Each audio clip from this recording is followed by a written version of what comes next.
කෝරළයාගම සරණතිස්ස ස්වාමින් වහන්සේ අපි සාදුනාද පවත්වමින් নমස්කාර පූර්වකව පිළිගනිමු.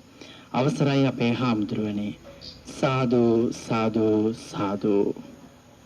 ඇසුරු කිරීමට සුදුසු පුද්ගල ස්වභාවයන් පිළිබඳව විග්‍රහ කෙරෙන අංගුත්තර නිකායේ තික නිපාතයේ සේවිතබ්බ සූත්‍රය ඇසුරෙන් පවත්වන දෙවන ධර්ම දේශනාව අද මාතෘකාවයි. දේශනාව පිළිබඳ දායකත්වයන් සිහිපත් කිරීම. මහරගම නාවින්න රාජමහා විහාරයේ පැවැත්වුණ මෙම දේශනා මාලාව දැනට පවතින සෞඛ්‍ය ආරක්ෂිත තත්ත්වයේ හේතුවෙන් නොපැවැත්වෙන නිසා සදැහැති ඔබ වෙනුවෙන් විශේෂයෙන් පරිගත කරන ලද්දක් බව අපි සිහිපත් කරනවා. අද චක්කු මුදපාදී දේශනාව බෞද්ධ ගුවන්විදුලියෙන් ප්‍රචාරය කිරීමට ප්‍රධාන දායකත්වය දරනු ලබන්නේ ඕස්ට්‍රේලියාවේ අධ්‍යාපනය හදාරන චතුක ලක්ෂිත් ජයසිංහ විසින්. දැනට ඇමරිකාවේ අධ්‍යාපනය හදාරන අමන්දා නවෝදිනීගේ මෙම ඔක්තෝබර් මාස 8 වන දිනට යෙදී තිබෙන සිය ජන්මදිනය නිමිත්තෙන් ඇයගේ අධ්‍යාපන කටයුතු සහ ඉදිරි ජීවිතය සාර්ථක කර ගැනීමට මෙම ධර්ම දානමය පින්කමත් ධර්ම ශ්‍රවණය කුසලයත් උතුම් ත්‍රිවිධ රත්නයේම පිහිටත් ආරක්ෂාවත් ලැබේවා යන ප්‍රාර්ථනාවත් ගෞරවනීය දේශකයන්න් වහන්සේට සුජීවත්ව සිටින දෙමාපියන් ඇතුළු පවුලේ සියලු දෙනාට බෞද්ධ කාර්ය මණ්ඩලයේ සැමට නිදුක් නිරෝගී බව ප්‍රාර්ථනා කිරීමත් විශේෂයෙන් මේ දිනවල ඉතා දරුණු ලෙස ව්‍යාප්ත වන කොරෝනා වසංගතයෙන් පීඩිත සියලු දනන්හට ඉක්මන් සුවය ලැබේවා කියා ප්‍රාර්ථනා කිරීමත් එලෙසින්ම උදව් උපකාර කරන සියලුම රණවිරුවන්ට වෛද්‍ය කාර්ය මණ්ඩලයට නිදුක් නිරෝගී සුවය සඳහා ආශිර්වාද කිරීමත් අරමුණු කරගෙන මෙම පින්කම ඔවුන් අද එහි දායකත්වය ගැන කටයුතු කරනවා. මෙම ධර්ම දේශනා මාලාව ඉදිරිපත් කිරීමේ සංකල්පය සහ සංවිධායකත්වය දරනු ලබන්නේ හේමක ඩයස් මහතා සහ රාජී ඩයස් මැතිණියයි. එසේනම් ගෞරවනීය කෝරළයාගම සරණතිස්ස ස්වාමින් වහන්සේට දේශනාව පවත්වන්නට ගෞරවයෙන් ආරාධනා කරමු. අවසරයි ස්වාමින් වහන්සේ. සාදු සාදු සාදු. සමන්ත චක්කවාලීසු අත්‍රා ගච්ඡන්තු දේවතා සද්ධම්මං මුනි රාජස්ස සුනන්තු සග්ග මොක්ඛදං ධම්මස්සවන කාලෝ අයං බදන්තා ධම්මස්සවන කාලෝ අයං බදන්තා ධම්මස්සවන කාලෝ අයං බදන්තා නමෝ තස්ස භගවතු අරහතු සබ්බ ධම්මේසු අප්පටිහත ඥානචාරස්ස දස බලධරස්ස චතු වේසාරජ්‍ය විසරදස්ස සබ්බ සත්තුත්තමස්ස ධම්මිස්ස රස්ස ධම්ම රාජස්ස ධම්මස්සාමිස්ස තථාගතස්ස සබ්බඤුනු සම්මා සම්බුද්දස්ස නමෝ තස්ස භගවතු අරහතු සබ්බ ධම්මේසු අප්පටිහත ඥානචාරස්ස දස බලධරස්ස චතු වේසාරජ්‍ය විසරදස්ස සබ්බ සත්තුත්තමස්ස ධම්මිස්ස රස්ස ධම්ම රාජස්ස ධම්මස්සාමිස්ස තථාගතස්ස සබ්බඤුනු සම්මා සම්බුද්දස්ස නමෝ තස්ස භගවතු අරහතු සබ්බ ධම්මේසු අප්පටිහත ඥානචාරස්ස දස බලධරස්ස චතු වේසාරජ්‍ය විසරදස්ස සබ්බ සත්තුත්තමස්ස ධම්මිස්ස රස්ස ධම්ම රාජස්ස ධම්මස්සාමිස්ස තථාගතස්ස සබ්බඤුනෝ සම්මා සම්බුද්දස්ස. සද්ධර්ම ශ්‍රාවක කාරුණික ගුණගරුක බෞද්ධ පින්නතුනි, බොහෝම ශ්‍රද්ධාවෙන් යුක්තව සියලු දෙනාම සූදානම් වෙන්නේ චක්කුම් උදපාදි ධර්මදේශනා මාලාව යටතේ සේවිතබ්බ සූත්‍රයෙන් සිදු කරන තවත් එක ධර්ම දේශනාවක් ශ්‍රවණය කිරීම සඳහා. පින්නතුනි, ඔබට මතක ඇති මේ සූත්‍ර දේශනාවෙන් සිදු කරපු පළවෙනි ධර්ම දේශනාව අවසන් කරන වෙලාවේ අපි ඒ අවසානයේ සිහිපත් කරමින් හිටියේ මේ කුජ්ජුත්තරා කියන අපේ ශාසනයේ මහා උපාසිකාව 16ක් බවට පත් වුණේ කුමන හේතුව නිසාද කියන කාරණාව. ඒ කාරණාවට අනුව අපි තේරුම් ගන්න ඕනේ පින්නතුනි, භික්ෂුන් වහන්සේ නමක් ඇසුරු කරන්නේ කොහොමද? අම්මා තාත්තා ගාව කටයුතු කරන්නේ කොහොමද? වෙනත් සිල්වත් ගුණවත් උතුමන් වහන්සේලා ළඟ කොයි ආකාරයෙන් කටයුතු කළ යුතුද, හැසිරිය යුතුද කියන කාරණාවල් අපි මනාව තේරුම් අරගෙන මනා සිහියකින් ප්‍රඥාවකින් එවන් අයත් එක්ක කටයුතු කරන්න ඕනේ. සක්කත්වා ගරුංකත්වා සේවිතබ්බෝ කියලා සඳහන් කළේ නිසා සක්කසලා ගරු කරලා සේවනය කරන්න ඕනේ. එහෙම නැත්නම් ඇසුරු කරන්න ඕනේ. පින්වතුනි, අපේ මේ ශාසනය අතිශයින්ම උසස් නිසා මේ ශාසනයේ ඉන්න ශ්‍රේෂ්ඨ පුද්ගලයන්ගේ උසස් බවවත් අපට තේරෙන්නේ නැහැ පින්වතුනි.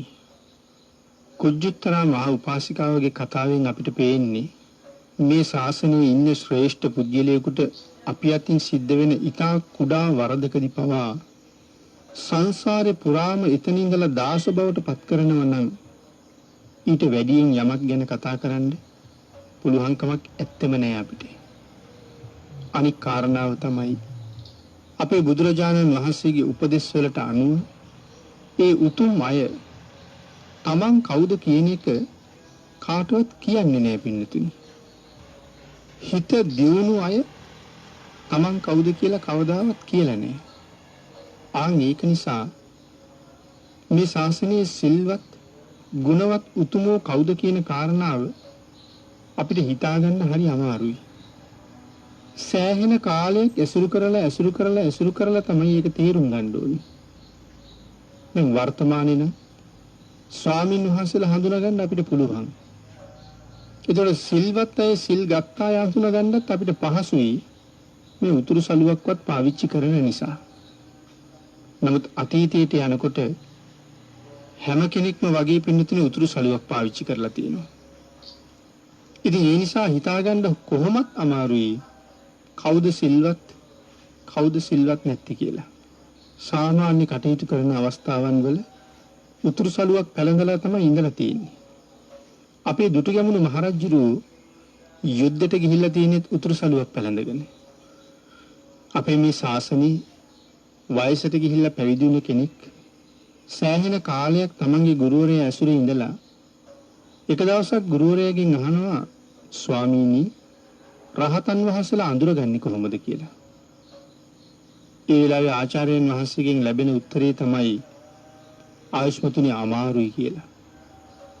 පින්නතුනි, මේ වයසට ගිහිල්ලා පැවිදි වෙන භික්ෂුන් වහන්සේ මේ සෑහෙන කාලයක් අපුපස්ථාන කරමින් ළඟ ඉන්නේ රහතන් වහන්සේ ළඟ. නමුත් එච්චර ළඟින් ඇසුරු කරලවත් මේ ඉන්නේ රහතන් වහන්සේ නමක් කියලා දැනගෙන නැහැ. ඒ කියන්නේ තමන් රහතන් වහන්සේ නමක් බව කිසිම ඉරියව්වකින් ප්‍රදර්ශනය කරලා නැහැ. කිසිම වචනයකින් ඒ පිළිබඳව කතා කරලා නැහැ. මොකද තමන් ගැන හඳුන්වා දෙන්න, අන් අයට තමන් කවුද කියලා දන්වන්න, තරම් මානයක් තණ්හාවක් උන්වහන්සේලා ළඟ තිබෙන්නේ නැති නිසා. ප්‍රඥයෝ එහෙම නැත්නම් පඬිතුයෝ කියලා කියන්නේ තමන්ගේ යහපතත් තමන් ආශ්‍රය කරන අනිත් සියලු දෙනාගේම මෙලව යහපත පරලෝ යහපත පිණිස කටයුතු කරන අය. පින්පව් දන්න සත්පුරුෂයෝ විශේෂයෙන් බුදු පසේ බුදු මහරහතන් වහන්සේලා සිල්වත් ගුණවත් පුතජන භික්ෂූන් වහන්සේලා සිල්වත් ගුණවත් උපාසක උපාසිකාවෝ ගුණවත් ආචාර්යවරයෝ දෙමව්පියෝ වැඩිහිටියෝ මේ හැම කෙනෙක්ම ඇසුරු කළ යුතු උසස් පුද්ගලයෝ හැටියට හඳුන්වලා දෙන්න පුළුවන්. නමුත් පින්නතුනි ශිල්ප ශාස්ත්‍ර මනාව දැන ඉගෙන ගත්ත පළියට තමන්ගේ යහපත පිණිස කටයුතු කරන්නේ කොහොමද? අනුන්ට යහපතක් වෙන විදිහට කටයුතු කරන්නේ කොහොමද? තමන්ගේ වගේම තමන් ඇසුරු කරන්නන්ගේද මෙලව පරලොව දෙකම පරිහානියට පත් කරන විදිහට කටයුතු කරන යම් කෙනෙක් ඉන්නවා නම් එවන් අය පින්නතුනි මේ ශාසනයේ කවදාවත් ප්‍රඥයෝ කියලා නම් හඳුන්වලා නැහැ. මේ කාලේ පින්නතුනි අපිට එවන් අය ඕන තරම් දකින්න ඉන්නවා.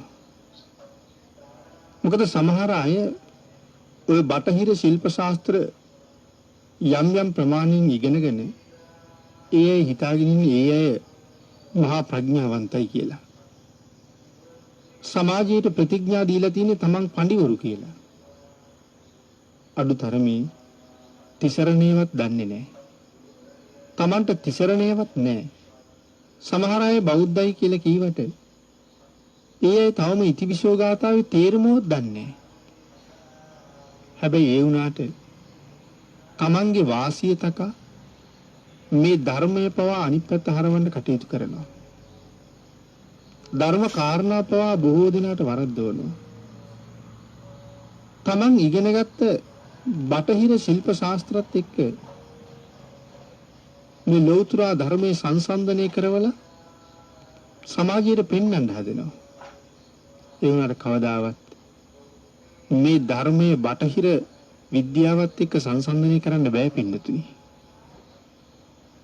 නමුත් ධර්මයේ පිළිබඳව නොදන්නා තවත් පිරිසකට ඒ අයගේ දැනුම පාවිච්චි කරලා මේ ධර්මයේ පිළිබඳව හැල්ලුවට ලක් වෙන විදිහේ ප්‍රකාශය කරනවා.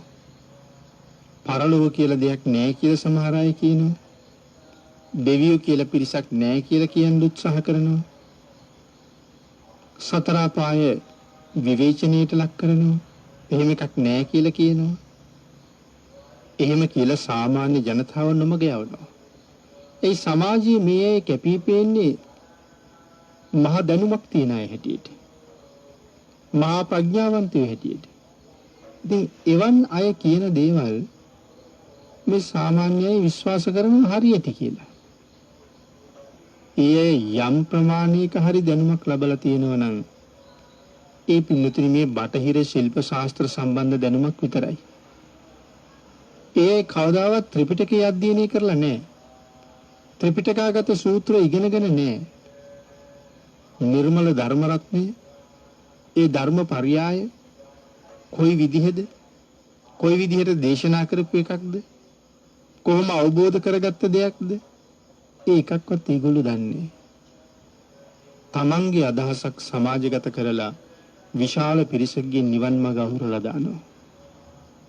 අද කාලේ අපේ විශ්වවිද්‍යාලවල එහෙම සමහර ආචාර්යවරු මේ නිර්මල ධර්ම පර්යාප්තියම වැරදියට අර්ථකථන කරනවාද? තමන් දන්න බව පෙන්වන්න. ඒතකොට ඒකෙන් කී දෙනෙක් අමාරුයි වැටෙනවද? කී දෙනෙකුගෙන් ඒ වැරදි පණිවිඩය සමාජගත වෙනවද? නමුත් මේ කාරණාවේදී පැහැදිලි කරනවා ඒ වාගේ ප්‍රඥයෝ ඇසුරු කරන්න සුදුසු නැති අය කියලා. පඬිතුයෝ හැටියට පෙනී ඉන්න එවන් අය ඇසුරු කරන්න සුදුසු නැහැ. ඒ නිසා සඳහන් කරනවා මේ ශිල්ප ශාස්ත්‍ර ඉගෙන ගැනීම සඳහාවත් එවන් කෙනෙක් ඇසුරු කරන්න වුණොත් ඒ අයගෙන් ගත යුතු තමන් ඉගෙන ගන්න ඒ ශිල්ප ශාස්ත්‍ර විතරක් ඒ අයගෙන් ඉගෙන ගන්න. නමුත් ඒ අය මේ ධර්ම රත්නය පිළිබඳව යම් අර්ථකථනයක් කරන්න සූදානම් වෙනවා නම් අර්ථකථන ඉදිරිපත් කරනවා නම් ඒ කාරණා කිසිසේත් තමන් ඉගෙන ගන්න එපා කියලා. මනා සුපරීක්ෂාකාරීව ඒක තමන් තේරුම් ගන්න ඕනේ. මේ පුද්ගලයා මේ වටහිර විද්‍යාව පිළිබඳව යම් අවබෝධයක් තියෙන කෙනෙක් වුණාට මේ ධර්ම පරියාප්තිය කතා කරන්න තරම් සුදුස්සෙක් නෙවෙයි කියලා තමන් දැනගත්තේ නැත්නම් තමන් ඒක තේරුම් ගත්තේ නැත්නම් අන්තිමේ තමන්ටම වෙන්නේ මහ විපතක්මයි. නමුත් පින්නතුනි අපිට ඕන තරම් එවන් අයගේ අනුශාසනාවන්ට සවන් දෙන්න සිද්ධ වෙනවා. ඒ තැන්වල කටයුතු කරන්න අවස්ථාව යෙදෙනවා. එතනින් මැගෑර ගන්න බැරි අවස්ථාවල් ඕන තරම් යෙදෙනවා. ඒකයි සඳහන් කළේ නිශ්ශබ්දව අහගෙන ඉන්න. නමුත් කාරණාව තේරුම් අරගෙන තමන් ඒක පිළිගන්නේ නැතුව ඉන්න. සමහරලාට ඒ කියන කාරණාව තමන්ටත් හරියට වැටහෙන්නේ නැහැ වෙන්න පුළුවන් හරිද වැරදිද කියලා. නමුත් ඔවුන් ඇසුරු කරනකොට තේරුම් අරගන්න ඕනේ මේ ධර්මයේ සාකච්ඡා කරන තරම් මේකට සුදුසුකම් නැහැ කියලා. හැබැයි ඒක දැනගන්න යම් පමණක හරි ධර්ම දැනුමක් අපටත් තියෙන්න ඕනේ. එහෙම දැනුමක් අපිත් ලබා ගන්න නම් අපි හොඳට බණ අහලා තියෙන්න ඕනේ. අපි හොඳට පොතපත පරිහරණය කරලා තියෙන්න ඕනේ දහම් පොතපත. ඉතින් එහෙම නැති වුණොත් අපිට තේරෙන්නේ මේ කියන්නේ හරිද වැරදිද කියලා. වැරදි දෙයක් කියහම අපි ඒක ඉස්මුදුරින් පිළිගන්නවා. අපිත් නොදන්න නිසා. ඊට පස්සේ අපිත් ජීවිතේ කටයුතු කරන්නේ ඒ විදිහට. ධර්මමුණුබුරන්ට පවා කියලා දෙන්නේ ඒ විදිහට. එහෙම අය පින්නතුනි වර්තමාන සමාජයේ ඕන තරම් ඉන්නවා. වැරදියට ඉගෙනගෙන තමන්ගේ මතය දරුවන්ට පවා කියලා දෙනවා. ඉතින් සියලු දෙනාටම වෙන්නේ ධර්මයේ නාමයෙන් මිත්‍යා දෘෂ්ටියක් ඉගෙනගෙන සතර අපායන් ජීවිතේ කෙරවල කරගන්න වෙන්නේ. ඒක හරි අවාසනාවන්ත තත්ත්වයක්. අපිට ඕන තරම් ඔය අධ්‍යාපන ආයතනවල තවත් නොඑක් තැන්වල එහෙම දේශනාවල් වලට සවන් දෙමින් ඒ තැන්වල ඉන්න සිද්ධ වෙනවා. නමුත් පින්නතේ ධර්මයේ සඳහන් කරනවා ඒ දේවල් වලට සහභාගී වුණා කියලා ඒ කරුණු අහගෙන හිටියා කියලා අසත්පුරුෂයා විරුද්ධකාරී කරගන්න එපා කියලා. ඔහුත් සමග ගැටෙන්න යන්න එපා කියලා.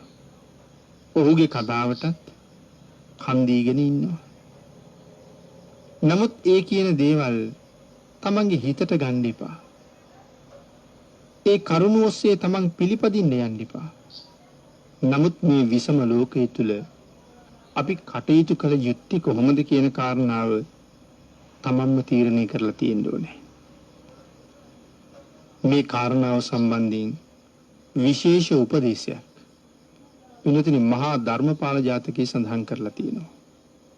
සුනෝම ධම්මං අසතං සතංච නචාපි ධම්මං අසතං රෝචයාම හිත්වා අසන්තේන ජහාම සන්ති. තේරුම තමයි පින්නතුනි අපි අසත්පුරුෂයන්ගේ අවවාදත් සත්පුරුෂයන්ගේ අවවාදත් අහනවා. නමුත් කොයිම අවස්ථාවකවත් අපි අසත්පුරුෂයන්ගේ අනුශාසනාවට කැමති වෙන්නේ නැහැ. ආන්ගේ නිසා අසත්පුරුෂයන්ගේ අවවාදයේ අත්හැර සත්පුරුෂයන්ගේ අනුශාසනාවම අපි හිස මුදුනින්ම පිළිගන්නවා කියන කාරණාව. පින්නතුනි බාලය තමන් ළඟ තියෙන වැරදි මත නිසා මුලින්ම තමන්ම විනාශ වෙනවා. තමන්ගේ වැරදි අදහස් අනිත් අයට උගන්වලා අන් අයත් විනාශයටපත් කරනවා. මේක බාලයාගේ ස්වභාවය. නමුත් පඬිතුයෝ කවදාවත් එහෙම කරන්නේ යහපත් අදහස් නිසා තමන්ද දියුණුවටපත් වෙනවා. තමන් ආශ්‍රය කරන අන් අයටත් යහපත් මාර්ගයට පාර කියලා දෙනවා. මුතුනි බාල ආශ්‍රය නිසා විනාශයට පත්වෙච්ච ජීවිත පිළිබඳවත් සත්පුරුෂයන්ගේ ආශ්‍රය නිසා මෙලොව පරලොව දෙකම ජයගත් අය පිළිබඳව අපට මේ ධර්මයේ තුලින් ඕන තරම් හම්බ වෙනවා. අසත්පුරුෂයෙක් වෙච්ච දේවදත්තයන් වහන්සේ ඇසුරු කරපු අජාසත් රජුරු ඒකාන්තයෙන්ම අපායගාමී කරන පීතෘ ඝාතක අකුසල කර්මය පවා කරගත්තා. නමුත් පස්සේ කාලේ තෙලෝගුරු සම්මා සම්බුදුරජාණන් වහන්සේ ඇසුරු කරලා මේ බුද්ධ ශාසනයේ පුතග්ජන ශ්‍රද්ධාවන්තයින් අතර අග්‍රස්ථානය ලබා ගත්තා. ඇසුර නිසා වෙනස් වුණ හැටි. පින්තුනි, ඔබට මතක ඇති කාශ්‍යප බුදුරජාණන් වහන්සේගේ කාලේ බ්‍රාහ්මණ කුලේ ජෝතිපාල නමින් ඉපදිච්ච අපේ මහබෝසතාණන් වහන්සේ ඇසුරු කරපු තමන්ගේ කල්යාණ මිත්‍රයා නිසා කොයිතරම් යහපතක් තමන්ගේ ජීවිතයට කරගත්තද කියලා. කාශ්‍යප බුදුරජාණන් වහන්සේ මුණ ගැහෙන්න යමු කියලා ගටිකාරතුමා ජෝතිපාල මානවකට අවස්ථා 3කදීම කතා කළා.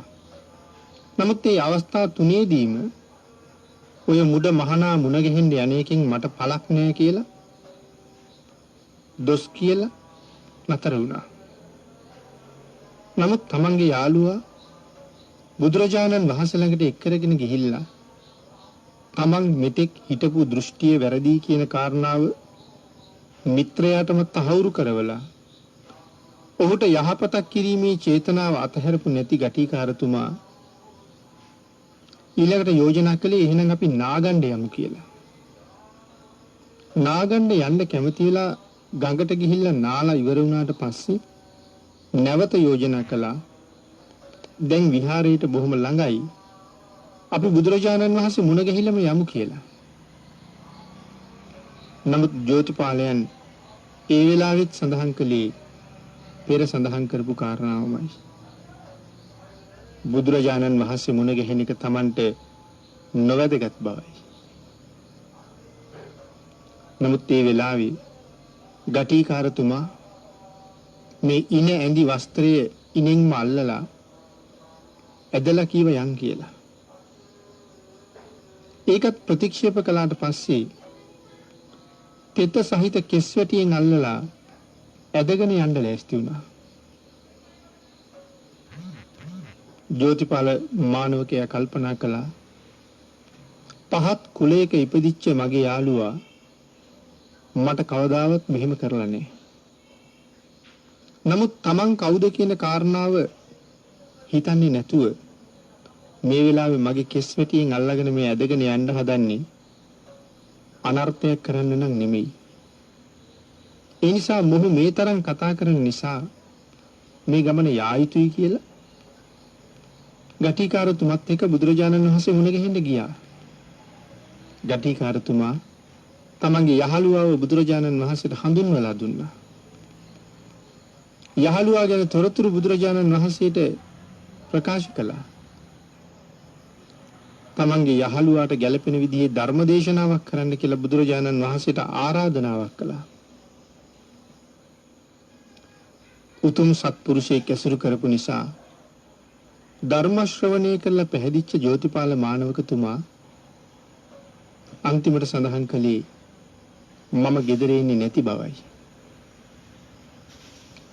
තමන් පැවිදි වෙන බව තමන්ගේ මිත්‍රයාට ප්‍රකාශ කළා. තමන් පැවිදි වෙන්න බුදුරජාණන් වහන්සේ ළඟ නතර වෙච්ච බව තමන්ගේ නිවැසියන්ටත් කියන්න කියලා පණිවිඩය යවුවා. ජෝතිපාල මානවකතුමා කාශ්‍යප සම්මා සම්බුද්ධ ශාසනය පැවිදි වෙලා අන්තිම නියත විවරණයක් ලබා ගත්තා. ඒ සත්පුරුෂයෙක් ඇසුරු කරපු නිසා මේ ආදි වශයෙන් කරුණු දක්වනකොට සත්පුරුෂ ආශ්‍රයේ තියෙන සැපයත් අසත්පුරුෂ ආශ්‍රයෙන් සංසාරේ කොයිතරම් දුක් කන්දරාවන්ට මූණ පාන්න සිද්ධ වෙනවද කියන කාරණාවත් ධර්මයේ තුල මනාව පැහැදිලි කරලා තියෙනවා. පඬිතයන් හඳුනා ගැනීමේ ලක්ෂණ 3ක් අපේ බුදුරජාණන් වහන්සේ දේශනා කරලා තියෙනවා පින්නතුනි. තීනිමානි භික්කවේ පණ්ඩිතස්ස පණ්ඩිත ලක්කනානි පණ්ඩිත නිමිත්තානි පණ්ඩිතාපදානානි කතමානි තීනි ඉද භික්කවේ පණ්ඩිතු සුචින්තීත චින්තීච හෝති සුභාසිත භාසී සුක්කත කම්මකාරී. මහණෙනි, මේ පඬිතෙක් කියලා හඳුනාගන්න ඉවහල් වෙන පඬිතයා සතු ලක්ෂණිය තුනක් තියෙනවා. ඒ තමයි පින්නතුනි, මේ ලෝකේ පඬිත පුද්ගලයා යහපත් සිතුවිල්ලක්ම සිතයි, යහපත් වචනයක්ම කතා කරයි, යහපත් වැඩක්ම කරයි කියන කාරණා තුන. එහෙමත් නැත්නම් සිතින් කයින් වචනයෙන් පඬිතයා සංවරයි. නමුත් පින්නතුනි, සාමාන්‍යයෙන් බාලයාගේ සිරිත තමයි තමන් තුළ තියෙන වැරදි අදහස් නිසා තමනුත් විනාශයටපත් වෙනවා. තමන්ගේ වැරදි මත අන් අයටත් ඒත්තු ගන්වලා ඔවුනුත් විනාශයටපත් කරනවා. නමුත් පඬිතයා තමන් සතු යහපත් අදහස් නිසා තමනුත් දියුණුවටපත් වෙලා තමන් ඇසුරු කරන අයත් දියුණුවෙන් දියුණුවටපත් කරනවා. සව් කෙලෙස් නැසලා සම්මා සම්බුද්ධත්වයට පත්වෙච්ච අපේ බුදුරජාණන් වහන්සේ තමන් වහන්සේ ආශ්‍රය කළ මනුෂ්‍ය ප්‍රජාවටත් අප්‍රමාණ දිව්‍ය බ්‍රහ්මයන්ටත් උතුම් නිවන් මඟට බාර කියලා දුන්නා. තවත් බොහෝ සත්වයින්ට දිව්‍ය ලෝක වලට බ්‍රහ්ම ලෝක වලට මඟ කියලා දුන්නා. අග්‍ර ශ්‍රාවක සාරිපුත්තයන් වහන්සේ තමන් වහන්සේ ආශ්‍රය කළ, තමන්ට උපස්ථාන කළ 80000ක් පවුල් දෙව්ලොවට පමුණවපු බව සඳහන් වෙනවා. ඒ වගේම පින්නතුනි, අනිකුත් මහා ශ්‍රාවකයන් වහන්සේලා තමන් වහන්සේලා ඇසුරු කළ, තමන් වහන්සේලාට සිව්පසයෙන් අපුපස්ථාන කළ දායක පින්නතුන්ට සුගතිගාමී ගමන සඳහාත් උතුම් නිර්වාණ මාර්ගය විවර කර ගැනීම සඳහාත් නොපමාව කටයුතු කළා. නමුත් පින්නතුනි, දේවදත්තයන් වහන්සේ තමන්ගේ අදහස් වලට කීකරුණු අජාසත් කුමාරයා ලව්වා. තමන්ගේ තාත්තා මරවලා පීතෘ ඝාතක අකුසල කර්මයේ කරවලා ඒකාන්තයෙන් නිරේට යන්න පාර හදලා දීලා පස්සේ කාලේ අජාසත් රජුරන්ට කියනවා, මහරජේ, ඔබේ බලාපොරොත්තුව නම් ඔබ මුදුන්පත් කරගත්තා. තාත්තා මරලා ඔබ රජ වුණා. නමුත් මගේ බලාපොරොත්තුව තවම මුදුන්පත් වුණේ නැහැ. මට ඒක මුදුන්පත් කරගන්න උදව් කරන්න කියලා. අජාසත් රජුව අහපුවම, ස්වාමීනි, ඔබ වහන්සේගේ බලාපොරොත්තුව මොකක්ද කියලා දේවදත්තයන් සඳහන් කරන්නේ බුදුරජාණන් වහන්සේ නැති කරලා බුද්ධ රාජ්‍ය ලබා ගන්න එක කියලා. මොනවද ඒකට මම කරන්න ඕනේ?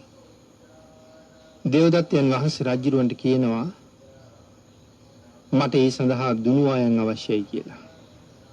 ඉන් පස්සේ අජාසත් රජුරු අක්ෂණවේදී දනුද්දරයන්ගෙන් 500ක් ගෙන්වලා ඒ 500 දෙනාගෙනුත් ඊ타මත්ම දක්ෂ දුනුවායෝ 31 දෙනෙක් තෝරාගෙන රජු ඒ දුනුවායන්ට කියනවා, ඔබලා ගිහිල්ලා දේවදත්තයන් වහන්සේ මුණ ගැහෙන්න. උන්වහන්සේ ඔබලාට යම් කාර්යයක් පවරනවා නම් ඒ කාර්ය හරියටම සම්පූර්ණ කරලා දීලා එන්න කියලා. දුනුවායෝ 31 දෙනෙක් දේවදත්තයන් වහන්සේ ළඟට ගිහිල්ලා තමන් ආපු බව දේවදත්තයන් වහන්සේට දැන්නුවහම මේ 31 දෙනාගේ ප්‍රධාන දුනුවාය ගෙන්නලා දේවදත්තයන් වහන්සේ ඒ දුනුවායට කියනවා, ශ්‍රමණ බවත් ගෞතමයන් වහන්සේ ගිජ්ජකූට පර්වතයේ වැඩ ඉන්නවා. ඔබ එහි ගිහිල්ලා විසපුවාපු ඊයකින් බුදුරජාණන් වහන්සේට විදලා උන්වහන්සේ ජීවිතක්ෂයට පත් කරලා තමන් ගියපු පාරෙන් ආපහු එන්නේ නැතුව වෙනත් මගක් දක්වලා කියනවා ආන් ඒ පාරෙන් ඔබ ආපහු එන්න කියලා. ඔහු පිටත් කරලා යවලා තවත් දුනුවායු දෙන්නෙක් ගෙන්නලා කියනවා ඔබලගේ ප්‍රධාන දුනුවායා අහවල් පාරින් තව ටිකකින් එනවා. ඔබ දෙදෙනාට තියෙන කාර්යය තමයි ඔහුව මරණ එක. ඔහු මරලා හැබැයි ඒ පාරින් ආපහු එන්න එපා. මෙන්න මේ අහවල් පාරින් ආපහු එන්න ඕනේ. ඒ දෙන්නට එහෙම සඳහන් කරලා තව 4 දිනක් ගෙන්නලා ඒ 4 දිනාට කියනවා මේ පාරින් ඔබලා යනකොට දුනුවායු දෙන්නෙක් කියනවා. ඒ දුනුවායු දෙන්නව මරලා දාන්න කියලා. ඊට පස්සේ ඒ 4 දිනාට කියනවා වෙනත් පාරකින් එන්න කියලා. තවත් දුනුවායු 8 දිනක් ඇඳවලා ඒ 8 දිනාට කියනවා අර 4 දිනාව මරන්න කියලා. තවත් දුනුවායු 16 දිනක් ඇඳවලා ඒ 16 දිනාට කියනවා අර 8 දිනාව මරන්න කියලා. දේවදත්තයන් වහන්සේ මෙහෙම කළේ මේ අපරාධේ හඟවන්න ඕන නිසා. බුදුරජාණන් වහන්සේ විනාශ කරන්නත් ඕනේ. නමුත් ඒක කලේ කවුද කියන කාරණාව රහසක් වෙන්නත් ඕනේ. එහෙම කරන්න හිතාගෙන තමයි මේ වාගේ උපක්‍රමයක් ක්‍රියාත්මක කෙරුවේ. පින්නතුනි බුදුරජාණන් වහන්සේට විදින්න ගියපු පළවෙනි දුනුවායා බුදුරජාණන් වහන්සේ වැඩ ඉන්නවා දැකලා විසපෝවපු ඊතලේ අරගෙන දුනුදිය ඇදලා බුදුරජාණන් වහන්සේට ඊතලේ එල්ල කරන්න සූදානම් වුණා මිසක් ඔහුට ඒ ඊතලේ එල්ල කරගන්න බැරුව ගියා. දුනුදිය ගිලිහෙන්නේ නැතුව ගියා. දුන්න ඇදගෙන ඉන්නකොට බොහොම තදයි. තමන්ගේ ඇටකොටු පුපුරන්න එනවා වගේ දැනෙනවා. වේදනාව ඉවසන්න බැරුව යනවා. මේ දුනුවායට මහා බයක් දැනෙන්න පටන් ගත්තා. දුනුවායගේ කටින් කෙල වැක්කිරෙන්න පටන් ගත්තා. අපේ බුදුරජාණන් වහන්සේ ඊටාම කීකරු දරුවෙකුට කතා කරනවා වගේ මහත් වූ කරුණාවෙන් ඒ පුරුෂයාට ආමන්ත්‍රණය කෙරුවා. කරුණාවෙන් භරිත වූ බුදුරජාණන් වහන්සේගේ මధుර මනෝහර ආමන්ත්‍රණය නිසා ඒ දුනුවායගේ ශරීරයට හරියට දිව්‍යමය බෙහෙතක් වැටුණා වගේ ඔහුගේ වේදනාව නැතුව ගියා. ඔහු වහාම සුවපත් වුණා. තමන්ගේ ශරීරේ ක්‍රියාත්මක කරන්න පුළුවන් වුණා. ආයුධ බිම දාලා බුදුරජාණන් වහන්සේ ළඟට ගිහිල්ලා සිරිපතුල පාමුල වැටිලා ස්වාමීනි හොඳ නරක හඳුනගන්න බැරි වෙච්ච මෝඩ වූ මට නුඹ වහන්සේගේ ගුණය දැනගන්න බැරුව ගියා. දේවදත්තයන්ගේ වචනේ අහලා මං වරදට පෙළඹුණා. මහත් අපරාධකාරයෙක් වෙච්ච මට සමා වෙන්න ස්වාමීනි. මට අනුකම්පා කරන්න ස්වාමීනි. බුදුරජාණන් වහන්සේගෙන් සමාව ඉල්ලලා බුදුරජාණන් වහන්සේට වැඳගෙන ඔහු එකත් පස්සෙක වාඩි වුණා. අපේ බුදුරජාණන් වහන්සේ ඒ දුනුවායට චතුරාර්ය සත්‍ය ධර්මයේ කුළු ගන්වලා ධර්මයේ දේශනා කළා. ඒ දේශනාව අවසානයේ භාග්‍යතුන් වහන්සේ ජීවිතක්ෂයට පත් කරන්න ආපු මේ දුනුවාය දහසක් නයින් ප්‍රතිමන්විත අති උතුම් සෝවාන් ආර්ය මාර්ගඵලය ලබා ගත්තා. තමන් වහන්සේ ජීවිතක්ෂයට පත් කරන්න පැමිණිච්ච අනිත් 30 දෙනාටම භාග්‍යතුන් වහන්සේ ධර්ම දේශනා කරලා ඔවුනුත් සදහටම සතර පායෙන් ගලව ගත්තා. මේ තමයි සත්පුරුෂයන්ගේ ශ්‍රේෂ්ඨත්වය. එවන් උතුම් සත්පුරුෂයන්ගේ ආශ්‍රය හැමදාම සැපයක්. ආනික නිසා ඇසුරට කෙනෙක් හොයාගන්නකොට හැම වෙලාවෙම තමන්ට වඩා උසස් ගතිගුණ තියෙන ශ්‍රේෂ්ඨ සත්පුරුෂයෙක්ම හොයාගෙන ඇසුරු කරන්න කියලා බුදුරජාණන් වහන්සේ නොඑක් වර නොඑක් තැන දේශනා කරලා තියෙන්නේ. මේ කාරණාව නිසා බාලයෙකුගේ ඇසුර ඒකාන්තයෙන් සසර දික් කරන ඇසුරක්. ඒකාන්තයෙන් සතර අපායට යොමු කරන ඇසුර. නමුත් පඬිත වූ ඥානවන්තයාගේ ඇසුර වහ වහ මේ සසරෙන් ඈතර කරවන ඇසුරක් කියන කාරණාව මෙවන් ධර්ම කාරණාවන්ගෙන් අපි මනාව අවබෝධ කරගන්න ඕනේ. පින්තුනි, මේ බාල ආශ්‍රය පිළිබඳව අපේ බුදුරජාණන් වහන්සේ කරුණ දේශනා කොට වදාළ ගාථා රත්නයක සඳහන් වෙනවා මේ විදිහට: නිහීයති පුරිසෝ නිහීන සේවි නචහායේත කදාචිත් තුල්ල සේවි සෙට්ට මුපනමං උදේති කිප්පං තස්මා අත්නු උත්තරින් බජේත. මේ ගාථා රත්නයේ තේරුම තමයි පින්නතුනි, යම් පුද්ගලෙක් තමන්ට වඩා බාලයෙක් සේවනය කරනවා නම් ඔහු පිරිහෙනවා. යම් පුද්ගලෙක් තමන් හා සමාන කෙනෙක් සේවනය කරනවා නම් ඒ පුද්ගලයා කවදාවත්ම පිරිහෙන්නේ නැහැ. ශ්‍රේෂ්ඨ පුද්ගලයෙක් වෙත නැවත නැවත එළඹෙන පුද්ගලයා දවසින් දවස වහවහ වැඩෙනවා. ඒ නිසා තමන්ට වඩා උතුම් කෙනෙක් හැම මොහොතකම ඇසුරට යොදා ගන්න කියලා භාග්‍යතුන් වහන්සේ දේශනා කරලා තියෙනවා. ඊළඟට පින්නතුනි අපි බලමු මේ උතුම් සූත්‍ර දේශනාව ගැන අට කතාවේ මොනවද කියලා තියෙන්නේ කියලා. පින්නතුනි, අට කතාවේ සඳහන් කරනවා මේ සේවිතබ්බ කියන වචනේ තේරුම. ඒකේ තේරුම තමයි වෙත එළඹෙන්න ඕනේ. එහෙම නැත්නම් ළඟට යන්න ඕනේ කියන තේරුම. බජිතබ්බ කියලා කියන්නේ ඇල්මෙන් කැමැත්තෙන් ඉන්න ඕනේ කියන එක. පෛරුපාසිතබ්බු නැවත නැවත ළඟට යන්න ඕනේ. ළඟට වෙලා ඉන්න ඕනේ. ඒ කියන්නේ පින්නතුනි, කල්යාණ මිත්‍රයන් ළඟට යන්න ඕනේ. ඇල්මෙන් කැමැත්තෙන් ළඟ ඉන්න ඕනේ.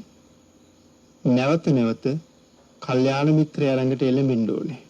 එළඹිලා ළඟට වෙලා ඉන්න ඕනේ.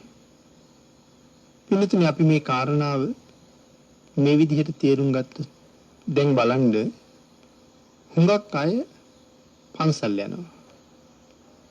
ඒ පන්සලේ ඉන්නව බොහොම සිල්වත්, බොහොම ගුණවත්, ධර්මයේ පිළිබඳව මනා අවබෝධයක් දැනුමක් තියෙන ශ්‍රේෂ්ඨ භික්ෂුන් වහන්සේලා. නමුත් මේ පන්සල් යන අය පන්සලට යන්නේ ඒ භික්ෂුන් වහන්සේලා ඇසුරු කරන චේතනාවෙන්ම නෙමෙයි. හරියට නිකන් උද්‍යානයකට යනවා වගේ ලස්සන බලන්න යන්නේ. පන්සල් භූමියේ හැමතැනම ඇවිදිනවා. වටපිටාවේ ස්වභාවය බලලා ඒ අය ආපහු යනවා. සමහර වෙලාවට සමහර කෙනෙක් චෛත්‍ය ළඟ, බෝධිය ළඟ, පිළිම වහන්සේ ළඟ වඳින්න පුදන්නේවත් නෑ අඩුතරමේ. එහෙම කළත් ඒ කාරණාව පිළිබඳව මනා අවබෝධයෙන්, උනන්දුවෙන්, ශ්‍රද්ධාවෙන් කරනව නෙමෙයි. නමුත් පන්සලට ගිහිල්ලා පන්සලේ ඇවිදලා බලලා ආපහු හැරිලා එන කෙනාට ලොකු ප්‍රයෝජනයක් නැහැ පින්නතුනි. තවත් කෙනෙක් ඒක දැකලා හිතනවා මම මීට වඩා වෙලාවක් පන්සලේ ඉඳලා යන්න ඕනේ කියලා. මම මුල් පුද්ගලයා පන්සලට ආවා, හාත්පස පරිසරයේ ඇවිදලා කැරකිලා බැලුවා, ඔහු පිටත් වෙනවා. අනික් පුද්ගලයා ඔහු දැකලා හිතනවා මම තව ටික වෙලාවක් ඉඳලා යන්න ඕනේ කියලා. එහෙම ටික දවසක් යනකොට හිතෙනවා මේ නිකම්ම පන්සලේ කාලය ගත කරනවට වඩා පන්සල් භූමිය ටිකක් පිරිසිදු කරලා යන්න ඕනේ කියලා. ඊට පස්සේ වරින් වර ඇවිල්ලා පන්සල පිරිසිදු කරනවා.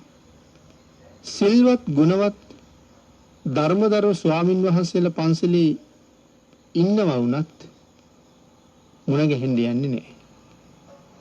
නමුත් පස්සේ කාලෙක හිතෙනවා ස්වාමින් වහන්සේලා මුණ ගැහිලා ස්වාමින් වහන්සේට කතා කරලා යන්න ඕනේ කියලා. නමුත් ඉතින් විශේෂ කතාවක් නැහැ. වැඳලා මොනවා හරි කතා කරලා යනවා. මොකද පින්නතුනි මොනවා හරි ටිකක් අර ළඟට ආව වෙනුවට කතා කරලා ඉක්මනට යන්නේ. දැන් Tamanට පන්සලේ හිටියා ඇති කියලා හිතෙනවා. Tamanට තියෙන අනිත් කටයුතුත් එක්ක වෙලාව මදි වෙයි කියලා හිතෙනවා. පින්නතුනි ඒ පුද්ගලයා හාමුදුරුව ළඟ ගත කරපු කාලයට වඩා වැඩි කාලයක් පන්සලේ ගත කරන්න ඕන කියලා හිතපු කෙනෙක් පන්සලේ කටයුතු ටික කරලා හාමුදුරුව ළඟට ගිහිල්ලා ඒ හාමුදුරුව ඇසුරු කරලා ටික වෙලාවක් ඉඳලා කතා බහ කරලා පිටත් වෙනවා. මේ විදිහට කාලයක් නිතර නිතර හාමුදුරුව මුණ ගැහෙනකොට හාමුදුරුවොත් එක්ක කතා බහ කරනකොට ළඟට යන්නේනකොට උපස්ථාන කටයුතු එහෙමත් කරන්න ඒ පුද්ගලයා යොමු වෙනවා. ආන් එහෙම කරමින් හාමුදුරුවන් සමග කාලය ගත කරනකොට තමයි ඒ භික්ෂූන් වහන්සේලාට හිතෙන්නේ මේ පුද්ගලයාට අනුග්‍රහ වශයෙන් ධර්මයෙන් සංග්‍රහ කරන්න ඕන කියලා. තමන් වහන්සේට සිව්පසයෙන් අනුග්‍රහ කරන දායකයට භික්ෂූන් වහන්සේ ධර්මයෙන් අනුග්‍රහ කරනවා. ඒක භික්ෂූන් වහන්සේ සතු යුතුයකමක්. නමුත් හුඟක් දෙනා භික්ෂූන් වහන්සේලාගෙන් මේ අනුකම්පාව ලබන්න මඟ පාද ගන්නේ. හේතුව ඒ අනුකම්පාව ලැබමින් උන්වහන්සේලාගෙන් අවවාද අනුශාසනා ලබාගෙන තමන්ගේ ජීවිතේ නිවැරදි මඟට යොමු කරගන්න තරම් ඔවුන්ට අත්හරින්න කාලයක් නැති නිසා. වෙන දේවල් වලට අත්හරින්න කාලය ඕන තරම් තිබුණට ධර්මයේ වෙනුවෙන් අත්හරින්න කාලයක් නෑ පින්නතුනි. හිතලා බලන්නකෝ අපේ සාමාන්‍ය ජීවිතවල උදේ එළි වුණාට පස්සේ රැයින් රෑ වෙනකන් මේ තියෙන කාලය සමහරලාට අපි නිකරුණේම නාස්ති කරලා දානවා. එක්ක නිදාගෙන ගෙවලා දානවා. එහෙම නැත්නම් රූපවාහිනිය ළඟ ඉඳගෙන ගෙවලා දානවා. එහෙමත් නැත්නම් දුරකථනයක් අතේ තියාගෙන ගෙවලා දානවා.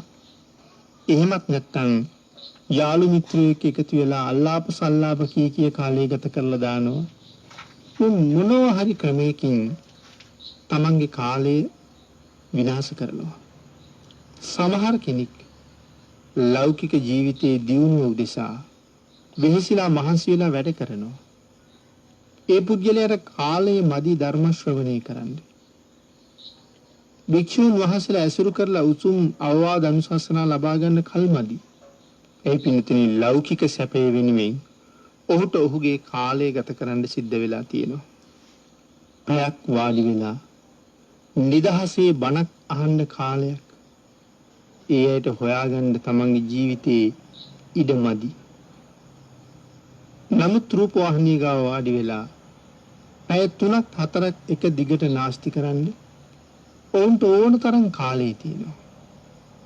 ලෞකික සැප සම්පත් වෙනුවෙන් කළ යුතු කටයුතු බොහොමයක් තිබුණත් ක්‍රීඩා තරඟයක් වගේ දෙයක් චිත්‍රපටියක් වගේ දෙයක් බලන්න යෙදුනහම අනික් කටයුතු සියල්ලත් හැරලා තමන්ගේ කාලය මේ සඳහා මිඩංගු කරනවා. එහෙම කරන මිනිස්සුන්ට බණක් අහන්න වෙන් කරන්න පැයක් නැතු වෙනවා. කාලයක් නෑ. වෙලාවක් නෑ. එහෙම තමයි හුඟක් අය කියන්නේ. එහෙම වෙන්න ප්‍රධාන හේතුව තමයි පින්නතුනි අපේ ජීවිතය තුළ මේ සේවිතබ්බෝ බජිතබ්බෝ පෛරුපාසිතබ්බෝ කියන කාරණාව වර්ධනය වෙලා නැති එක. කල්යාණ මිත්‍රයන් ආශ්‍රය කරන්න පෙළඹෙන්න ඕනේ. කොයිතරම් කාලයක්ද අපි ධර්මයේ වෙනුවෙන් අත්හරින්නේ? කොයි වගේ කාලයක් අත්හැරියොත්ද අපට ධර්ම කාරණාවක් හරියටම අහන්න ලැබෙන්නේ කියලා තීරණය කරන්න ඕනේ. එහෙම තීරණය කරලා කල්යාණ මිත්‍රයන් ඇසුරු කරන්න පටන් ගත්තාම තමයි අපට නොඇසූ දේවල් අහන්න ලැබෙන්නේ. නොලැබුණු දේවල් ලැබෙන්නේ. පෙර නොතිබුණු සීලයක් තමන් තුළ වැඩෙන්න පටන් ගන්නවා එතන ඉඳලා. පෙර නොතිබුණු සමාධියක් තමන්ට ලැබෙනවා එතන ඉඳලා. පෙර නොතිබුණු ප්‍රඥාවක් Tamanට පහළ වෙනවා එතන ඉඳලා. මොකද පින්නතුනි මේ සූත්‍රය ඊටා සරල සූත්‍රයක් කියලා අපිට හිතෙන්න පුළුවන්. නමුත් පින්නතුනි මේ සූත්‍රය සරල නෑ. මේ සූත්‍රය ඊටාම සංකීර්ණයි. ඒ වගේම ගැඹුරුයි. හැබැයි ඒක තේරුම් ගන්න නම් කල්යාණ මිතුරු ඇසුරක වටිනාකම අවබෝධ වෙලා තියෙන්න ඕනේ. බාලයන්ගෙන් වෙන්වීමේ අගය මනාව වැටහිච්ච කෙනෙකුට තමයි සේවිතබ්බ සූත්‍රයේ කොච්චර ගැඹුරුද කියලා තේරෙන්නේ. කල්යාණ මිත්‍ර ඇසුර සසර පුරාම අපට අඩුවෙන් ලැබුණු නිසා තමයි අපිට මේ තරම් සංසාරේ එන්න වෙලා තියෙන්නේ. නමුත් මේ කල්යාණ මිත්‍රයන්ගේ ඇසුර කොයි තරම් ශ්‍රේෂ්ඨද කියන කාරණාව මේ සූත්‍රය ඇතුලේ මනවින් විස්තර කරලා තියෙනවා. ඒ කියන්නේ පින්නතුනි හරියට බැලුවොත් මුළු බුදු දහමම මේ සූත්‍රය ඇතුලේ තියෙනවා. ඒක එහෙම වෙන්නේ කොහොමද කියන්න කරුණු සංයුක්ත නිකායේ උපඩ්ඩ කියන සූත්‍රයේ මේ විදිහට සඳහන් කරලා තියෙනවා. අපේ බුදුරජාණන් වහන්සේ ළඟට එළඹෙන ආනන්ද මහතෙරුන් වහන්සේ භාග්‍යතුන් වහන්සේට වන්දනා කරලා එකත් පසෙක වැඩ ඉඳිමින් භාග්‍යතුන් වහන්සේට මෙහිම ප්‍රකාශයක් කරනවා. උපඩ්ඩමිදං බන්තේ යදිදං බ්‍රහ්මචරියස්ස යදිදං කල්යාණ මිත්තතා කල්යාණ සහායතා කල්යාණ සම්පවංකතා ආදී වශයෙන් අපේ බුදුරජාණන් වහන්සේට කරුණු සඳහන් කරනවා. මෙතන පින්වතුනි මේ උපඩ්ඩමිදං බන්තේ යදිදං බ්‍රහ්මචරියස්ස කියලා සඳහන් කරන්නේ මේ ශාසනයට ආව කෙනෙක් රහත් වෙනතුරුම කියලා. බ්‍රහ්මචරියස්ස කියලා කිව්වේ ඒකයි. ආනන්දයන් වහන්සේ බුදුරජාණන් වහන්සේගෙන් අහන්නේ ස්වාමීනි මේ ශාසනයේ හරි අඩක්ම කල්යාණ මිත්‍රයන් මත පවතිනව නේද? කල්යාණ මිත්‍රයන්ගේ සහාය මත පවතිනව නේද? කල්යාණ මිත්‍රයන් වෙත නැඹුරු වීම මත පවතිනව නේද ස්වාමීනි කියලා අහන්නේ. ඒකට අපේ භාග්‍යතුන් වහන්සේ ලබා දෙන පිළිතුර තමයි මා හේවං ආනන්ද මා හේවං ආනන්ද කියලා භාග්‍යතුන් වහන්සේ දෙපාරක්ම සඳහන් කරනවා. ආනන්ද ඒ කතාව වැරදි. ආනන්ද ඒ කතාව වැරදි. මේ බ්‍රහ්මචර්යාව සම්පූර්ණයෙන්ම කල්යාණ මිත්‍රයන් මතයි පවතින්නේ.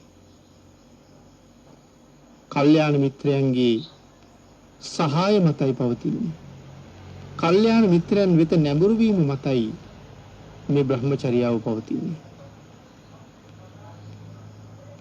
යම් භික්ෂුවක් කල්යාණ මිත්‍රතාවයේ කල්යාණ මිත්‍ර සහායතාවයේ කල්යාණ මිත්‍රයන් වෙත නැඹුරු වෙන භාවය නිසා ආර්යයන් අට්ටංගිකං මග්ගං භාවිසති ආර්ය අෂ්ටාංගික මාර්ගයේ වඩයි. මේ හේතු නිසා ආර්ය අෂ්ටාංගික මාර්ගයේ බහුලව වඩයි කියලා පින්තුනි දිගටම කරුණු දේශනා කරලා තියෙනවා. අපිට මේ දේශනාවෙන් වැටහෙන්නේ මේ කල්යාණ මිත්‍ර ඇසුර කියන එක සුළුපටු කාරණාවක් නෙමෙයි කියන එකයි.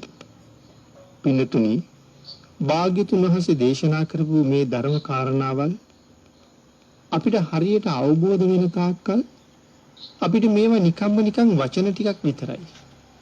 එහි ගැඹුරක්, එහි වැදගත්කමක් අපිට ලොකුවට තේරෙන්නේ නැහැ. හුඟක් අය ජාතක කතාව දිහා බලන්නෙත් එහෙමනේ. ඒ ඇයිට ඒක නිකන් කතාවක් විතරයි. අවබෝධයෙන් තොරව ජාතක කතාව දිහා බලන කෙනෙකුට ඒ තුල අන්තර්ගත වෙලා තියෙන දුක්ඛ සත්‍ය පේන්නේ නැහැ පින්නතුනි. සමුදය සත්‍ය තේරෙන්නේ නැහැ. මාර්ග සත්‍ය තේරෙන්නේ නැහැ.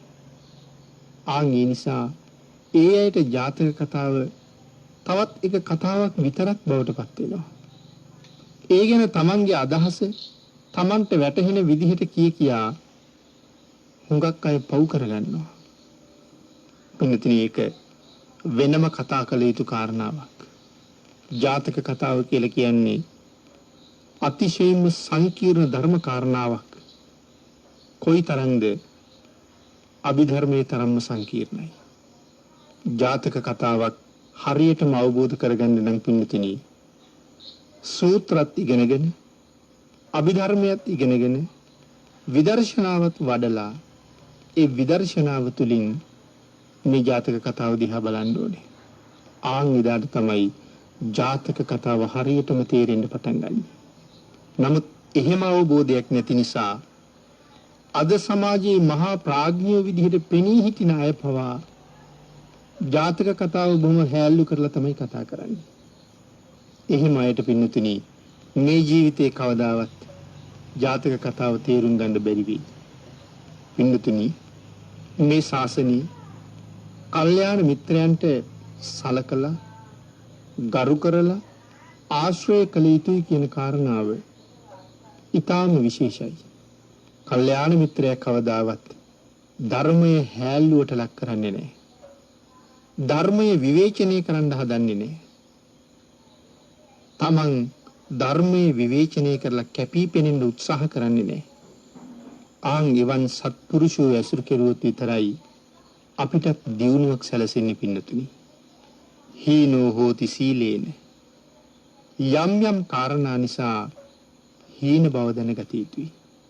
ඒ කියන්නේ පුජ්‍යලයා හීන පුජ්‍යලෙක්, දුර්වල පුජ්‍යලෙක්, අසත්පුරුෂයෙක්, දුෂ්ප්‍රඥයෙක් කියන කාරණාව ඒ පුජ්‍යලයාගේ ඒ ක්‍රියාකාරකම් තුලින් අපි දැනගෙන අවබෝධ කරගෙන එවන් පුජ්‍යලයන්ගෙන් වහවහ අයින් වෙන්න ඕනේ. එහෙම නැති වුණොත් ඒක අපේ සසර ගමනට තමයි ලොකු බාධාවක් බවට පත් වෙන්නේ. පින්නතුනි ඒ හීන බව ගැන කියනකොට මෙතන සඳහන් කරනවා දසසිල් රකින්න පුද්ගලයා පන්සිල් රකින්න පුද්ගලයාව ඇසුරු නොකළ යුතුයි කියලා. එයි ඒ විදිහට සඳහන් කරලා තියෙන්නේ. ඒකට හේතුව තමයි දසසිල් රකින්න කෙනා පන්සිල් රකින්න කෙනාව ඇසුරු කරන්න වෙන්නේ දසසිල් රකින්න කෙනාගේ සීලයේ පිරිහින එක. යම් කෙනෙක් සතර සංවර සීලයේ රකින්නවා නම් ඔහු විසින් දසසිල් රකින්නාද ඇසුරු නොකළ යුතුයි කියලා සඳහන් කරන්නේ. සතර සංවර සීලය එහෙම නැත්නම් චතුප්පාරිශුද්ධ සීලය කියලා කියන්නේ ආජීව පාරිශුද්ධ සීලය, ප්‍රත්‍ය සම්නිශ්‍රිත සීලය, ඉන්ද්‍රිය සංවර සීලය සහ ප්‍රාතිමෝක්ෂ සංවර සීලය. මේ හතරම යම් කෙනෙක් ආරක්ෂා කරනවා නම් ඔහු විසින් දසසිල් රකින්න කෙනා ඇසුරු නොකළ යුතුයි කියලා දේශනාවේ සඳහන් කරන්නේ. කාරණාව නැවත සඳහන් කරනවා පින්නතුනි අඤ්ඤත්‍ර අනුදයා. දයාව කියන කාරණාව හැර ඇසුරු කරන්න එපා කියලා කියන්නේ. දයාව කියන කාරණාව හැර කියලා කියන්නේ දයාව කරුණාව නිසා ඇසුරු කරන්න පුළුවන්. අඤ්ඤත්‍ර අනුකම්පා. අනුකම්පාව නිසා ඇසුරු කරන්න පුළුවන්. එහෙම නැතුව තමන්ට ප්‍රයෝජනයක් සඳහා ඇසුරු කරන්න එපා කියලායි දේශනා කරලා තියෙන්නේ. ඔවුන්ට යහපතක් කිරීම උදෙසා ඇසුරු කළාට කමක් නැහැ. නමුත් තමන්ට ප්‍රයෝජනයක් සඳහා ඔවුන් ඇසුරට යන්න එපා. නමුත් පින්වතුනි අපි අපේ ප්‍රයෝජනය සඳහා එවන් අය කොච්චර ඇසුරු කරනවද? නමුත් භාග්‍යතුන් වහන්සේ දේශනා කරන්නේ එහෙම කරන්න එපා කියලා. ඔවුන් කෙරෙහි දයාවෙන්, අනුකම්පාවෙන්, මෛත්‍රියෙන් උපකාරයක් පිණිස විතරක් ඒ වෙලාවට ඇසුරු කරන්න කියලා තමයි දේශනා කරලා තියෙන්නේ. මොකද පින්නතුනි තමන් හා සමාන සීලයක් තියෙන, තමන් හා සමාන සමාධියක් තියෙන කෙනත් එක්ක තමන්ට තමන්ගේ කටයුතු ඉදිරියට කරගෙන යන්න හරි පහසුයි. පින්නතුනි මේ කාරණාව අපට තේරෙනවා මේ විදිහට හිතුවහම. ඔබ ඔබේ ආධ්‍යාත්මික දියුණුව වෙනුවෙන් කරගෙන යන කටයුතු වල යෙදෙන්නේ නැතුව ගත කරපු කාලය තුල ඔබ මොනවද කළේ කියලා හිතලා බලන්නකෝ. අනුන් නිසා බොරු කියපු වාර කොච්චර අපේ ජීවිතවල තියෙනවද? අනුන්ගේ කටයුතු නිසා සිල් අරගත්තේ නැති දවස් කීයක් අපේ ජීවිතවල තියෙනවද? අනුන් නිසා බන අහන්න බැරි වුණ වාර කොච්චරක් අපිට තියෙනවද? මේ විදිහට හිතලා බලන්න. එතකොට තේරෙනව නේද භාග්‍යතුන් වහන්සේගේ මේ දේශනාව මොනතරම් ප්‍රායෝගිකද කියලා. ආන් ඒ නිසා තමන්ට වඩා සීලයෙන් ගුණයෙන් පහළ අය ළඟට එළඹෙන්න පුළුවන්කම තියෙන්නේ ඒ අයට සීල කතාවක්, ධර්ම කතාවක්, සමාධිය ප්‍රඥාව ගැන කතාවක් කියලා දෙන්න විතරයි. එහෙම නැතුව පින්නතුනි, එවන් පිරිසක් නිතර නිතර අපි භජනය කරන්න යෙදෙනවා නම් අපිටත් වෙන්නේ පරිහානියටපත් වෙන්නයි. ඒ නිසායි දේශනා කළේ අනුකම්පාව දයාව පදනම් කරගෙන ඇසුරු කළාට කමක් නැහැ ඔවුන්ට යහපතක් කරන චේතනාවෙන්. ඒ හැර ඔවුන් තමන් බලාපොරොත්තු වෙන තැනට එනකන් ඔවුන් භජනය කරන්න සුදුසු නැහැ කියලායි සඳහන් කරන්නේ. එහෙමනම් පින්නතුනි, ධර්මදේශනාව සඳහා කාලය නිමා වෙලා තියෙන නිසා අපි අද ධර්මදේශනාව මෙතනින් අතර කරමු. මේ දේශනාවේ තවත් කොටසක් අපි ඉදිරියට සාකච්ඡා කරන්න බලාපොරොත්තු වෙනවා.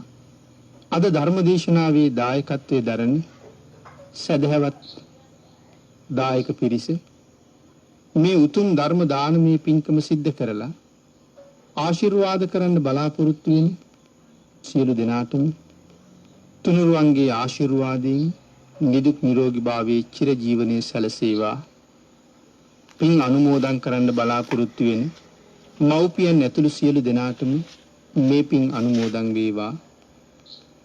ධර්මදේශනාවේ දායකත්වයේ දරන සත්පුරුෂ දායක පින්වතුන් සියලු දෙනාටමත් උතුම් තුනුරුවන්ගේ ආශිර්වාදයෙන් මෙලව ජීවිතයේ සුවපත් වේවා.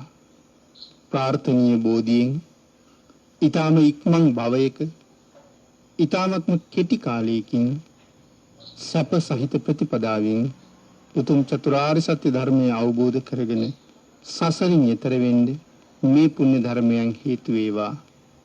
චක්කුම් උදපාදි උතුම් ධර්ම දේශනා මාලාව සංවිධානය කරන හේමකඩයිස් මැතිතුමාටත් එතුමන්ගේ ස්වාමි දියණියටත් මේ උතුම් කාර්ය දිගටම පවත්වාගෙන යාම සඳහා එතුමන්ට නොඑක් ආකාරයෙන් සහයෝගය දක්වන කල්යාණ මිත්‍ර පිරිස සියලු දෙනාටමත් උතුම් චතුරාර්ය සත්‍ය ධර්මය අවබෝධ කරගෙන වහවහ සසරින් එතර වීම සඳහා මේ සියලු පුණ්‍ය ධර්මයන් හේතු වාසනා වේවා කියලා ප්‍රාර්ථනා කරමු. ආකාසට්ඨා ච බුම්මට්ඨා දේවා නාග මහිද්దికා පුඤ්ඤන්තං අනුමෝදිත්වා චිරං රක්ඛන්තු ලෝක සාසනං දේවෝ වස්සතු කාලේන සස්්‍ය සම්පatti හේතුච පීතෝ භවතු ලෝකෝ ච රාජා භවතු ධම්මික